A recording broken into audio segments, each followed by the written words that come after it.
Hi friends, welcome to Career Assist Summer Official. இன்னைக்கு நம்ம இந்த வீடியோல என்ன பார்க்க போறோம்னா நார்த்தன் கோல்ஃபீல்ட்ஸ் லிமிடெட்ல இருந்து நோட்டிஃபிகேஷன் 2026 and 27 வந்திருக்கு. இது பத்தின ஃபுல் டீடைல்ஸ் உங்களுக்கு இந்த வீடியோல எக்ஸ்பிளைன் பண்ண போறேன். நீங்க ஃபர்ஸ்ட் டைம் வீடியோ பார்க்கணும் சப்ஸ்கிரைப் பண்ணுங்க. அப்பதான் நான் போட்ட வீடியோஸ் உங்களுக்கு டே டு டே ரீச் ஆகும். உங்க ஃப்ரெண்ட்ஸ் அண்ட் ஃபேமிலிஸ் எல்லாருக்குமே இந்த வீடியோஸ்ல ஷேர் பண்ணி விடுங்க. நிறைய பேர் பாத்தீங்கன்னா ஜாப்க்காக சர்ச் பண்ணிட்டு இருக்காங்க இல்லையா, அவங்க எல்லாருக்குமே இந்த வீடியோஸ்ல ஷேர் பண்ணி விடுங்க. கொஞ்சம் யூஸ்ஃபுல்லா இருக்கட்டும். மேக்ஸிமம் நம்பர் ஆஃப் பீப்பிள் பாத்தீங்கன்னா இந்த கொஸ்டின் பத்தின டீடைல்ஸ் தான் கேட்டிருக்கீங்க. சோ இது பத்தின ஃபுல் டீடைல்ஸ் இந்த வீடியோல இருக்கு. வீடியோ ஸ்கிப் பண்ணாம ஃபுல்லா பாருங்க. சரி வாங்க வீடியோக்குள்ள போலாம். ஃபர்ஸ்ட் நான் இந்த நார்த்தன் கோல்ஃபீல்ட்ஸ் லிமிடெட் ஆர்கனைசேஷன் பத்தி எக்ஸ்பிளைன் பண்ணிட்டேன். இது வந்து கவர்மெண்ட் பப்ளிக் செக்டர் கம்பெனி தான். கோல் இந்தியா லிமிடெட் கீழே வர சப்சிடரி கம்பெனி தான். இந்தியால வந்து coal productions and coal mining operations எல்லாம் வந்து அண்டர்டேக் பண்றது தான் வந்து இந்த கம்பெனியோட main rule.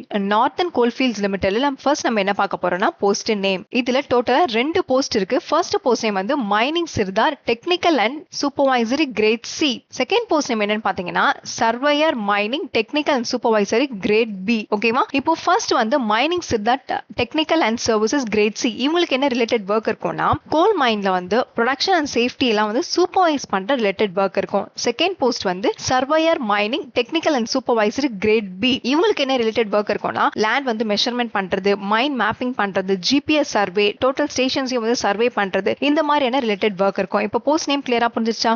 Next job type regular permanent job தான். இங்கே கிளியரா மென்ஷன் பண்ணிருக்காங்க பாருங்க, regular appointment to the positions of. ஓகேவா? சோ அதனால ரெகுலர் பெர்மனன்ட் ஜாப் தான். செலக்டடான கேண்டிடேட்ஸ் வந்து ஃபர்ஸ்ட் நம்ம ஜாயின் ஆகும்போது ப்ரொபேஷன் பீரியட்ல தான் நம்ம ஜாயின் ஆகும். ஓகேவா? ப்ரொபேஷன் பீரியட் இங்க கிளியரா மென்ஷன் பண்ணிருக்காங்க. ப்ரொபேஷன் பீரியட் பாத்தீங்கன்னா 6 months இருக்கும். ரெண்டு போஸ்ட்டுக்குமே வந்து ப்ரொபேஷன் பீரியட் வந்து 6 months. சோ ஒன்ஸ் நம்ம இந்த ப்ரொபேஷன் பீரியட் சக்சஸ்ஃபுல்லா கம்ப்ளீட் பண்ண பிறகு பெர்மனன்ட் ஸ்டாஃபா கன்ஃபார்ம் ஆயிடுவோம். ஓகேவா? இப்போ இந்த ஜாப் டைப் கிளியரா புரிஞ்சிருச்சா? நெக்ஸ்ட் வேகன்சி டோட்டலா 259 வேகன்சிஸ் இருக்கு. Mining sirdar technical and supervisory grade C ல வந்து டோட்டலா 254 வேகன்சிஸ் இருக்கு. Second surveyor technical and supervisory grade B மைனிங்ல டோட்டலா 5 வேகன்சிஸ் இருக்கு. சோ ஓவரால் வேகன்சிஸ் பாத்தீங்கன்னா 259 வேகன்சிஸ் இருக்கு. இங்க கேட்டகரி வைஸா ஸ்ப்ளிட் பண்ணிருக்காங்க. சோ அதை செக் பண்ணி பாத்துக்கோங்க. எவ்வளவு எந்தெந்த கேட்டகரியில இருக்கவங்களுக்கு எவ்வளவு வேகன்சிஸ் கிளியரா கொடுத்திருக்காங்க. செக் பண்ணிக்கோங்க. Next salary mining sirdar technical and supervisory grade C க்கு எவ்வளவு salaryன்னு பாத்தீங்கன்னா பேசிக் பே மட்டுமே வந்து 47,330 rupees every month salary. Second post surveyor technical and supervisory grade B. இவங்களுக்கு எவ்வளவு பேசிக் பே மட்டும் பாத்தீங்கன்னா 51,103 rupees every month salary. Basic pay மட்டுமே சேலரியா வராது. இது கூட எக்ஸ்ட்ரா பெனிஃபிட்ஸ் எல்லாமே இருக்கு. ஐ மீன் அதர் அலவன்ஸ் எல்லாமே இருக்கு. டியர்னஸ் அலவன்ஸ் இருக்கு, அட்டெண்டன்ஸ் போனஸ் இருக்கு, ஸ்பெஷல் அலவன்ஸ் இருக்கு, டிரான்ஸ்போர்ட் சப்சிடி இருக்கு, மெடிக்கல் ஃபெசிலிட்டிஸ் இருக்கு. ஓகேவா? சோ அதனால சூப்பர் சேலரி, சான்சஸ் மிஸ் பண்ணிடாதீங்க. இப்போ சேலரி கிளியரா புரிஞ்சிருச்சா? Next educational qualification mining sirdar and technical and supervisory grade C ல வந்து 2 ஆப்ஷன்ஸ் கொடுத்திருக்காங்க. ஓகேவா? 2 ஆப்ஷன்ஸ்ல நீங்க என்ன ஆப்ஷன்ஸ் நீங்க படிச்சிருக்கீங்கன்னு செக் பண்ணிக்கோங்க. ஃபர்ஸ்ட் ஆப்ஷன்ஸ் என்ன சொல்லிருக்காங்கன்னா 10th நீங்க முடிச்சிருக்கணும், 10th பாஸ் பண்ணிருக்கணும். பாஸ் பண்ணிட்டு டிஜிஎம்எஸ் யாருன்னா director general of mines and safety issue பண்ண வேலிடான மைனிங் சிர்தார்ஷிப் சர்டிபிகேட் உங்க கையில நீங்க வச்சிருந்தீங்கன்னா இந்த வேகன்சிக்கு நீங்க அப்ளை பண்ணலாம். நெக்ஸ்ட் வந்து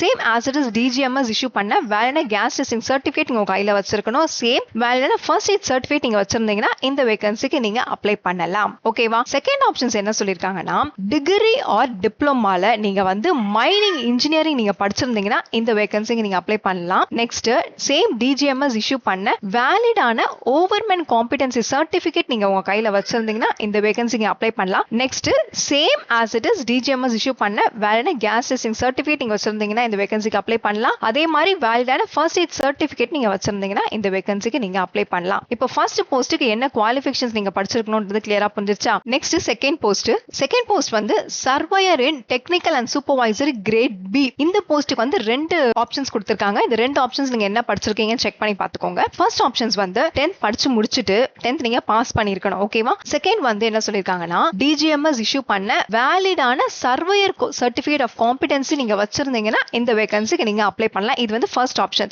செகண்ட் ஆப்ஷன்ஸ் வந்து degree R diploma in mining இல்லனா மைன் சர்வே இன்ஜினியரிங் நீங்க படிச்சிருந்தீங்கன்னா இந்த வேகன்சிக்கு அப்ளை பண்ணலாம். நெக்ஸ்ட் சேம் டிஜிஎம்எஸ் இஷ்யூ பண்ண வேலிடான சர்வேயர் சர்டிபிகேட் ஆஃப் காம்பிடன்சி நீங்க வச்சிருந்தீங்கன்னா இந்த சர்டிபிகேட் நீங்க வச்சிருந்தீங்கன்னா இந்த வேகன்சிக்கு நீங்க அப்ளை பண்ணலாம். இப்போ செகண்ட் ஆப்ஷன்ஸ் கிளியரா புரிஞ்சிருச்சா? இப்போ 2 போஸ்ட்டுக்கான எஜுகேஷன் குவாலிஃபிகேஷன்ஸ் கிளியரா புரிஞ்சிருச்சா?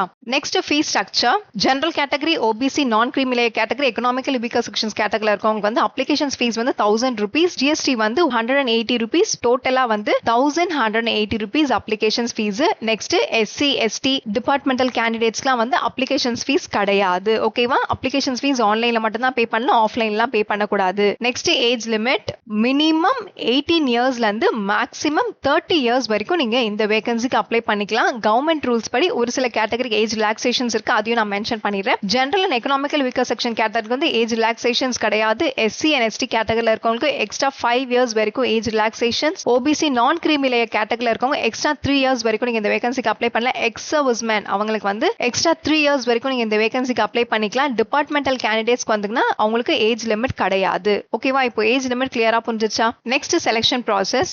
செலக்ஷன் ப்ராசஸ் வந்து ரொம்ப சிம்பிளான செலக்ஷன் ப்ராசஸ் தான். ஃபர்ஸ்ட் வந்து இதுல வந்து மூணு ஸ்டேஜஸ் தான் இருக்கு. ஃபர்ஸ்ட் ஸ்டேஜ் வந்து சிபிடி எக்ஸாம் நடக்கும். செகண்ட் ஸ்டேஜ் வந்து பாத்தீங்கன்னா டாக்குமெண்ட் வெரிஃபிகேஷன்ஸ் நடக்கும். தேர்ட் ஸ்டேஜ் வந்து மெடிக்கல் எக்ஸாமினேஷன்ஸ் நடக்கும். இந்த போஸ்ட்டை பொறுத்த வரைக்கும் இன்டர்வியூ எதுவுமே இல்ல. ஒன் அண்ட் ஒன்லி நீங்க சிபிடில எவ்வளவு ஹை ஸ்கோர் எடுக்கிறீங்களோ அதை பேஸ் பண்ணி தான் வந்து செலக்ஷன் ப்ராசஸே நடக்கும். ஓகேவா? இப்போ ஃபர்ஸ்ட் ஸ்டேஜ் பாத்தீங்கன்னா சிபிடி எக்ஸாம் வந்து 100 மார்க்ஸ் கண்டக்ட் பண்றாங்க. டோட்டல் டியூரேஷன்ஸ் வந்து 90 மினிட்ஸ். இந்த சிபிடில வந்து ரெண்டு செக்ஷன்ஸ் இருக்கு. ஃபர்ஸ்ட் செக்ஷன் வந்து section A and second section B. ஓகேவா? சோ ரெண்டு செக்ஷனா கண்டக்ட் பண்றாங்க. செக்ஷன் ஏல பாத்தீங்கன்னா 70 மல்டிபிள் சாய்ஸஸ் क्वेश्चंस இருக்கும். செக்ஷன் பி ல பாத்தீங்கன்னா 30 மல்டிபிள் சாய்ஸஸ் क्वेश्चंस இருக்கும். செக்ஷன் ஏ ல வந்து என்னென்ன ரிலேட்டட் क्वेश्चंस இருக்கும்னா நீங்க என்ன போஸ்ட்க்கு நீங்க அப்ளை பண்றீங்களோ அந்த ரிலேட்டடான டெக்னிக்கல் क्वेश्चंस தான் செக்ஷன் ஏ ல இருக்கும். செக்ஷன் பி ல பாத்தீங்கன்னா general knowledge and general awareness, logical reasoning, verbal and mental ability and quantitative இது ரிலேட்டட் क्वेश्चंस தான் இருக்கும். ஓகேவா? சிபிடி எக்ஸாம்ல வந்து நெகட்டிவ் மார்க்ஸ்ல எதுவுமே கிடையாது. சோ எல்லா क्वेश्चंसக்குமே ஆன்சர் பண்ண பாருங்க. இந்த ரெண்டு போஸ்ட்டுக்குமே வந்து general category and economical weaker section கேட்டகரியில இருக்கவங்க 50% ஆஃப் மார்க்ஸ் மேல நீங்க குவாலிஃபை ஆகணும். SC ST OBC non criminal கேட்டகரியில இருக்கவங்க 40% ஆஃப் மார்க்ஸ் மேல நீங்க குவாலிஃபை ஆகணும். சோ இந்த சிபிடி எக்ஸாம்ல யார் வந்து மினிமம் மார்க்ஸ்க்கு மேல குவாலிஃபை ஆகுறாங்களோ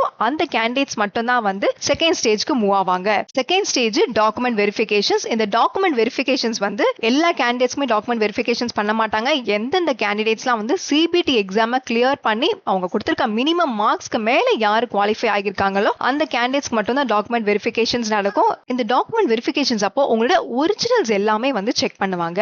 ஒரிஜினல்ஸ்னா வந்து நீங்க என்ன குவாலிஃபிகேஷன்ஸ் நீங்க படிச்சிருக்கீங்க. நெக்ஸ்ட் வந்து உங்களுக்கு கேஸ்ட் சர்டிபிகேட் பார்ப்பாங்க. உங்களுக்கு எக்ஸ்பீரியன்ஸ் ஏதாவது இருக்கான்னு செக் பண்ணுவாங்க. நீங்க எக்ஸ் சர்வீஸ் மேனா இருந்தீங்கன்னா அந்த சர்டிபிகேட்ஸ் எல்லாமே செக் பண்ணுவாங்க. ஓகேவா? இது எல்லாமே வந்து ஒரிஜினல்ஸ் தான் செக் பண்ணுவாங்க. சோ இந்த டாக்குமெண்ட் வெரிஃபிகேஷன்ஸ் எந்த கேண்டிடேட்ஸ் வந்து கிளியர் பண்றாங்களோ அந்த கேண்டிடேட்ஸ் மட்டும் தான் வந்து தேர்ட் ஸ்டேஜ்க்கு மூவ் ஆவாங்க. தேர்ட் ஸ்டேஜ் வந்து மெடிக்கல் எக்ஸாமினேஷன்ஸ். சிம்பிள் தான் மெடிக்கல் எக்ஸாமினேஷன்ஸ், ஒண்ணுமே இல்ல. இந்த ஜாபுக்கு நீங்க மெடிக்கலா ஃபிட்டா இருந்தீங்கனாலே இந்த ஜாப் வந்து உங்களுக்கு கன்ஃபார்ம் ஆயிடும். ஓகேவா? சோ இந்த ஓவராலா இந்த மூணு ஸ்டேஜஸ்லயுமே வந்து எந்தெந்த கேண்டிடேட்ஸ்லாம் வந்து கிளியர் பண்றாங்களோ அவங்களுக்கு மட்டும் தான் வந்து ஜாப் கன்ஃபார்ம் ஆகும். நெக்ஸ்ட் வந்து சிலபஸ் பாத்தீங்கன்னா page number 13 to 14 syllabus complete syllabus கொடுத்திருக்காங்க. செக்ஷன் ஏ ல என்னென்ன क्वेश्चंस கேட்பன் கொடுத்திருக்காங்க. செக்ஷன் பி ல வந்து எவ்வளவு என்னென்ன ரிலேட்டட் क्वेश्चंस கேட்பன் கொடுத்திருக்காங்க. அதே மாதிரி செகண்ட் போஸ்ட்டுக்கும் அதே மாதிரி கொடுத்திருக்காங்க. செக்ஷன் ஏ ல என்னென்ன ரிலேட்டட் क्वेश्चंस கேட்போம்னு சொல்லிட்டு அதே மாதிரி வந்து செக்ஷன் பி லயும் என்னென்ன ரிலேட்டட் क्वेश्चंस சொல்லி கிளியரா கொடுத்திருக்காங்க. படிச்சு பாருங்க. எக்ஸாம் சென்டர் வந்து நீங்க அப்ளிகேஷன்ஸ் ஃபார்ம் ஃபில் பண்ணும்போது நீங்களே சூஸ் பண்ணிக்கலாம் எக்ஸாம் சென்டரை. Next how to apply www.nclcil.in இந்த வெப்சைட்ல போயிட்டு தான் நீங்க அப்ளிகேஷன்ஸ் ஃபார்ம் ஃபில் பண்ணணும். வேற எந்த வெப்சைட்லயும் நீங்க அப்ளிகேஷன்ஸ் ஃபார்ம் ஃபில் பண்ண கூடாது. இது ஓபன் பண்ணீங்கன்னா கேரியர் ரெக்ரூட்மெண்ட் வரும். அதுல போயிட்டு எம்ப்ளாய்மெண்ட் நோட்டிபிகேஷன்ஸ் இருக்கும். அந்த நோட்டிபிகேஷன்ஸ்ல போயிட்டு கரெக்டா கிளிக் பண்ணி அதுல தான் நீங்க அப்ளிகேஷன்ஸ் ஃபார்ம் ஃபில் பண்ணணும். நோட்டிபிகேஷன்ஸ் எப்படி பாக்குறதுன்னு நான் உங்களுக்கு சொல்றேன். ஃபர்ஸ்ட் இந்த வெப்சைட் ஓபன் பண்ணிக்கோங்க. ஃபர்ஸ்ட் இந்த வெப்சைட் ஓபன் பண்ணிட்டீங்களா? ஓபன் பண்ண உடனே இங்க வந்து employment notifications recruitment of stationary mining personnel NCL இருக்கு. இது வந்து டாக்குமெண்ட் அண்ட் லிங்க் இருக்குல்ல, இதை கிளிக் பண்ணிக்கோங்க. இதை கிளிக் பண்ணீங்கன்னா டீடைல் எம்ப்ளாய்மெண்ட் நோட்டிபிகேஷன்ஸ் உங்களுக்கு தெரியணும்னா இங்கிலீஷ் இருக்கா, இதை கிளிக் பண்ணீங்கன்னா டீடைல் நோட்டிபிகேஷன்ஸ் உங்களுக்கு வரும். இப்போ நீங்க வந்து அப்ளை பண்ண போறீங்க. ஓகேவா? அப்ளை பண்ணனும்னா அப்ளை ஆன்லைன் இருக்குல்ல, இதை கிளிக் பண்ணிக்கோங்க. இதை கிளிக் பண்ணனே இதை எஸ் கொடுத்துக்கோங்க. இப்போ இந்த மாதிரி பேஜஸ் ஓபன் ஆகும். ஓகேவா? இப்போ நம்ம அப்ளை பண்றதுக்கு முன்னாடி நியூ கேண்டிடேட்ஸா நீங்க இருந்தீங்கன்னா நீங்க வந்து ரெஜிஸ்டர் பண்ணிடணும். ஃபர்ஸ்ட் ரெஜிஸ்டர் பண்ணீங்கன்னா தான் உங்களுக்கு வந்து யூசர் ஐடி அண்ட் பாஸ்வேர்ட் தருவாங்க. நீங்க ஆல்ரெடி ரெஜிஸ்டர் பண்ணிருந்தீங்கன்னா இந்த ஸ்டெப்ஸ் நீங்க ஃபாலோ பண்ண தேவையில்ல. டைரக்டா நீங்க போய் உங்க யூசர் ஐடி அண்ட் பாஸ்வேர்ட் கொடுத்துட்டு அப்ளை பண்ணிட்டீங்கனாலே ஓகே, அப்ளிகேஷன்ஸ் ஃபார்ம் இதுவாயிடும். ரெஜிஸ்டர் பண்ணாதவங்க, யூசர் ஐடி அண்ட் பாஸ்வேர்ட் இல்லாதவங்களுக்கு தான் வந்து ஃபர்ஸ்ட் முதல்ல நம்ம ரெஜிஸ்டர் பண்ணிடலாம். ஓகேவா? இங்க டு ரெஜிஸ்டர் இருக்கு இல்லையா, கிளிக் ஹியர் கொடுத்துக்கோங்க. கிளிக் ஹியர் கொடுத்த உடனே இங்க வந்து ஃபர்ஸ்ட் வந்து போஸ்ட் நேம் கேட்கும். நீங்க எந்த போஸ்ட்டுக்கு அப்ளை பண்றீங்களோ அந்த போஸ்ட் ரெண்டுத்துல ஏதாவது ஒன்னு கிளிக் பண்ணிக்கிட்டீங்கனாலே இந்த போஸ்ட் கூட இங்க ஆட்டோமேட்டிக்கா வந்துடும். இங்க அப்ளிகண்டோட நேம் கொடுத்துருங்க. உங்க mobile number, confirm mobile number, alternative mobile number இது இருந்துச்சுன்னா கொடுங்க, இல்லனா விட்டுருங்க. நெக்ஸ்ட் இமெயில் அட்ரஸ், அடுத்து கன்ஃபார்ம் இமெயில் அட்ரஸ் உங்களுக்கு. ஓகேவா? இதெல்லாம் நீங்க கொடுத்ததுக்கு அப்புறம் உங்களுக்கு ஓடிபி வரும். அந்த ஓடிபி நீங்க கொடுத்துட்டீங்கன்னா ஐ அக்ரி கொடுத்து இந்த கேப்சா இங்கே டைப் பண்ணிட்டீங்கன்னா ரீவெரிஃபை கேட்கும். இது ஃபுல்லா எல்லாத்தையும் நீங்க கம்ப்ளீட் பண்ணதுக்கு அப்புறம் உங்களுக்கு ஒரு யூசர் ஐடியும் பாஸ்வேர்டும் வரும். ஓகேவா? அந்த யூசர் ஐடி பாஸ்வேர்டு இருந்தா மட்டும் தான் அப்ளிகேஷன்ஸ் ஃபார்மை ஃபில் பண்ண முடியும். இப்போ ரெஜிஸ்டர் எல்லாம் பண்ணி முடிச்சாச்சா, யூசர் ஐடி அண்ட் பாஸ்வேர்ட் வந்ததுக்கு அப்புறம் இப்போ நம்ம என்ன பண்ணோம்னா டு லாகின் போயிட்டு கிளிக் ஹியர் இதை கொடுத்துக்கோங்க. இதை கொடுத்த உடனே enter user ID and password கேட்கும். உங்களோட யூசர் ஐடி கொடுங்க, அடுத்தது பாஸ்வேர்ட் கொடுத்த உடனே இந்த கேப்சா கொடுத்து லாகின் பண்ணி என்னென்ன டாக்குமெண்ட்ஸ் எல்லாம் கேட்டிருக்காங்களோ அந்த டாக்குமெண்ட்ஸ் எல்லாமே சப்மிட் பண்ணிடுங்க. ஓகேவா? ஃபுல்லா எல்லா ப்ராசஸ் எல்லாமே முடிச்சதுக்கு அப்புறம் அப்ளிகேஷன் ஃபீஸும் வந்து நீங்க ஆன்லைன்ல தான் பே பண்ணணும். ஓகேவா? ஸ்டெப் பை ஸ்டெப் கேட்பாங்க. ஸோ ஸ்டெப் பை ஸ்டெப் எல்லாம் முடிச்சதுக்கு அப்புறம் லாஸ்டா வந்து சக்சஸ்ஃபுல்லா நீங்க எல்லா அப்ளிகேஷன்ஸும் முடிச்சதுக்கு அப்புறம் என்ன பண்ணணும்னா அப்ளிகேஷன்ஸை வந்து ஒரு பிரிண்ட் அவுட் எடுத்து கையில வச்சுக்கோங்க. இப்போ வந்து அப்ளிகேஷன்ஸ் ஃபார்ம் எப்படி ஃபில் பண்றது, ஹவு டு அப்ளை பண்றதுக்கு முன்னாடி ஒரு சில இன்ஸ்ட்ரக்ஷன்ஸ்லாம் நம்ம தெரிஞ்சுக்கணும் இல்லையா? சோ அதை படிக்கிறதுக்கு கிளிக் ஹியர் கொடுத்துக்கோங்க. இப்போ இங்க இன்ஸ்ட்ரக்ஷன்ஸ் கொடுத்திருக்காங்க, இதெல்லாம் படிச்சு பார்த்துட்டு அப்ளிகேஷன்ஸ் ஃபார்ம் ஃபில் பண்ணுங்க. ஓகேவா? நெக்ஸ்ட் இன்ஸ்ட்ரக்ஷன்ஸ், போட்டோகிராஃப் வந்து எந்த ஃபார்மேட்ல இருக்கணும், ரீசெண்டான பாஸ்போர்ட் சைஸ் போட்டோகிராஃப் தான் இருக்கணும், signature using a black ink pen தான் நீங்க யூஸ் பண்ணிருக்கணும், 150 KB தான் இருக்கணும், ஜேபிஜில ஜேபிஇஜி ஃபார்மேட்ல தான் இருக்கணும். ஓகேவா? சோ இந்த இன்ஸ்ட்ரக்ஷன்ஸ் எல்லாமே கிளியரா படிச்சுக்கோங்க. நெக்ஸ்ட் அப்ளை பண்ணும்போது என்னென்ன டாக்குமெண்ட்ஸ்லாம் நம்ம சப்மிட் பண்ணணும். ஓகேவா? ஃபர்ஸ்ட் வந்து scan copy of signature, scan copy of recent passport size colour photo, scan copy of documents என்னென்ன நீங்க படிச்சிருக்கீங்களோ அந்த சர்டிபிகேட்ஸ் எல்லாமே வந்து நீங்க சப்மிட் பண்ணணும். நெக்ஸ்ட் வந்து வேலிட் டெஸ்டிங் சர்டிபிகேட் சப்மிட் பண்ணணும், அப்லோட் பண்ணணும். வேலிட் ஃபர்ஸ்ட் எய்ட் சர்டிபிகேட்டும் நீங்க அப்லோட் பண்ணணும். ஓகேவா? நெக்ஸ்ட் வந்து scan copy of degree or diploma mining engineering நீங்க படிச்சிருப்பீங்களா அந்த சர்டிபிகேட்ஸ் எல்லாமே நீங்க அப்லோட் பண்ணணும். ஓபிசி கேட்டகரியில் இருக்கவங்களும் சர்டிபிகேட்ஸ் வந்து அப்லோட் பண்ணணும். எக்கனாமிக்கல் வீக்கர் செக்ஷன்ஸ்ல இருக்கவங்களும் சர்டிபிகேட்ஸ் எல்லாமே அப்லோட் பண்ணணும். ஓகேவா? நீங்க வந்து அப்ளிகேஷன்ஸ் ஃபார்ம் நீங்க ஃபில் பண்றதுக்கு முன்னாடி இந்த இன்ஸ்ட்ரக்ஷன்ஸ் எல்லாமே கிளியரா படிச்சு பார்த்துக்கோங்க. ஓகேவா? இப்போ full selection process and how to apply, எப்படி போய் அப்ளை பண்ணணும் எல்லாமே கிளியரா புரிஞ்சிருச்சா? Next application starting date. Applications online starting date வந்து 14th July 2026. Next application ending date. Application closing date என்னைக்குன்னு பாத்தீங்கன்னா 5th August 2026. இப்போ நார்த்தன் கோல்ஃபீல்ட்ஸ் லிமிடெட் நோட்டிஃபிகேஷன்ஸ் பத்தி நான் கிளியரா எக்ஸ்பிளைன் பண்ணிட்டேன். இதை தவிர்த்து நீங்க எங்கிட்ட ஏதாவது கொஸ்டின்ஸ் கேட்கணும்னு நினைச்சீங்கன்னா கமெண்ட் பாக்ஸ்ல கேளுங்க. அதே மாதிரி வந்து வேற நோட்டிஃபிகேஷன்ஸ் பத்தி நான் ஏதாவது எக்ஸ்பிளைன் பண்ணணும்னு நினைச்சீங்கன்னா கமெண்ட் பாக்ஸ்ல கேளுங்க. செப்பரேட்டா நான் வீடியோ போடுறேன். சரி, நெக்ஸ்ட் வீடியோல பார்க்கலாம்.